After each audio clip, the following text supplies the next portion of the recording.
आज की दुनिया मोबाइल फोन के बिना अधूरी है। सुबह उठने से लेकर रात को सोने तक हमारी पहली और आखिरी नजर इसी छोटे से डिब्बे पर जाती है।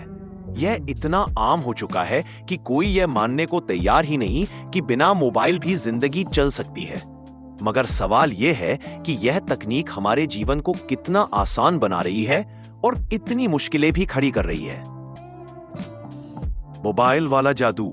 गांव का बरामदा। खाट पर बैठे दादाजी हुक्का गुड़गुड़ा रहे थे।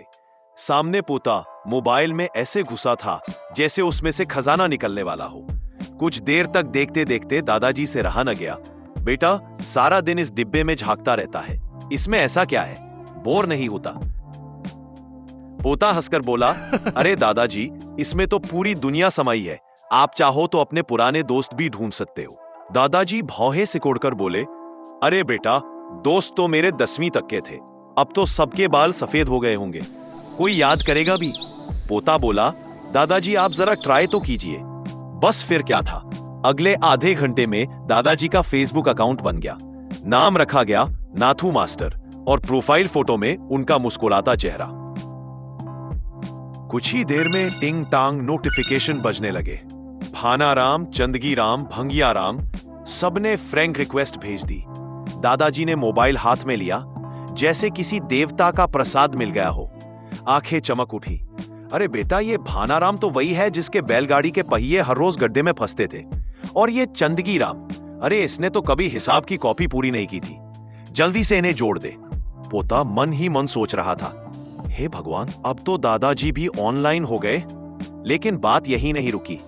दादाजी अब और उतावले हो उठे। बेटा, इसमें देख जरा, रामकली, चंद्रकांत, कस्तूरी, इनका कुछ पता चलता है क्या? पोते का मुंह खुला का खुला रह गया। वह तो सोच रहा था कि दादाजी सिर्फ 2-4 नाम पूछेंगे, लेकिन यहां तो पूरा गांव ही फेसबुक पर खंगालने की योजना थी। बेचारा पोता हक्का बक्का होकर कुर्सी पर धम से गिर पड़ा। अब हाल यह था कि सुबह का हुक्का छूट गया, अखबार छूट गया, पर मोबाइल नहीं छूटा। सुबह सुबह गुड मॉर्निंग, रात को शुभ रात्रि और बीच में पुरानी यादों की कहानियां। गांव के लोग ठहाके लगाकर कहते हैं, अरे नाथू मास्टर के हाथ में मोबाइल क्या आया, जवानी लौट आई। लेकिन हर कहानी की तरह इसका भी ट्विस्ट आया। कुछ ही दिनों में दादाजी की आंखें लाल हो गईं, नींद उड़ गई और खाने में अरुचि। पोते ने चिढ़कर कहा, दादाजी, कल तक आप मुझे डांटते थे कि मोबाइल की लत बुरी होती है, अब खुद। दादाजी ने मोबाइल धीरे से रख दिया और बोले, सच कहो बेटा, ये मोबाइल बड़ा धोखेबाज है। बिछड़े दोस्त तो लौटा देता है, पर घर आंगन से दूर कर देता है। असली मजा तो सामने बैठकर बतियाने में है।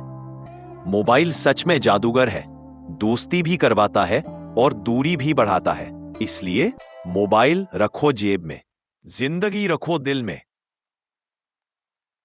कमेंट में अपनी पुरानी यादें शेयर करें और हम साथ मिलकर उन सुनहरे दिनों को फिर से जिए।